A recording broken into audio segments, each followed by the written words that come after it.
সঙ্গম ছাড়াই গর্ভবতী। যুক্তরাষ্ট্রে প্রতি 200 কিশোরীর একজন কুমারী কিন্তু গর্ভবতী। একটি গবেষণায় নিজেদের বিষয়ে এ তথ্য জানিয়েছেন তারা। ব্রিটিশ মেডিকেল জার্নালে গবেষণাটি প্রকাশিত হয়েছে। দীর্ঘ 14 বছর ধরে 7,870 নারীর উপর গবেষণা চালিয়েছেন মার্কিন গবেষকেরা।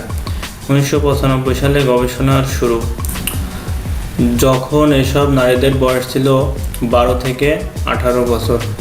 ওই নারীদের মধ্যে 45 জন জানিয়েছেন তারা কুমারী কিন্তু গর্ভবতী হয়েছেন, অর্থাৎ তারা যৌন সঙ্গম না করেও গর্ভধারণ করেছেন। এই নারীরা গবেষণায় অংশ নেওয়া মোট নারীদের 0.5%।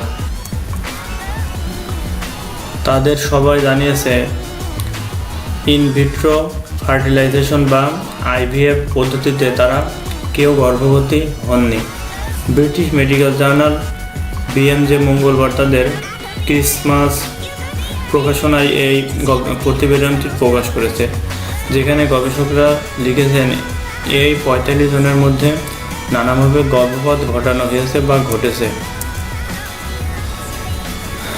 বয়ঃসন্ধি থেকে প্রাপ্তবয়স্কের মধ্যকালীন সময়ের চিত্রই উপস্থাপন করা হয়েছে গবেষণা প্রতিবেদনে, যা যুক্তরাষ্ট্রের সামাজিক ও ধর্মীয় ভাবধারাকেও তুলে ধরেছে।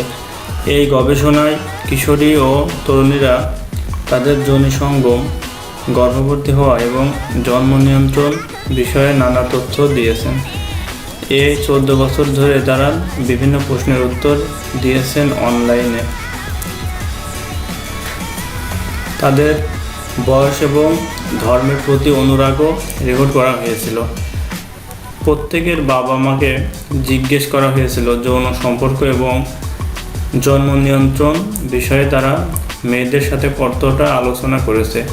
এমনকি যেসব স্কুলে তারা পড়েছেন সেসব স্কুলের পরিচালকদের জিজ্ঞেস করা হয়েছিল পাঠ্যসূচিতে যৌন শিক্ষা রাখা হয়েছে কিনা। গবেষণায় অংশ নেওয়া নারীদের 1/3 অর্থাৎ 31% গির্জায় গিয়ে শপথ নিয়েছিলেন। রক্ষণশীল খ্রিস্টান গির্জাগুলোতে বিয়ের আগে শারীরিক সম্পর্কের অনুমোদন দেওয়া হয় না। এর বিকল্প হিসেবে ওই শপথ নেওয়া যায়। দেখা গেছে কুমারী নয় কিন্তু বিয়ে করেননি অর্থাৎ নন ভার্জিন এমন 15% নারী যারা গর্ভধারণ করেছেন তারা গির্জায় এ ধরনের শপথ নিয়েছিলেন। গবেষণায় দেখা গেছে কুমারী মায়েদের গড় বয়স 19.3 বছর।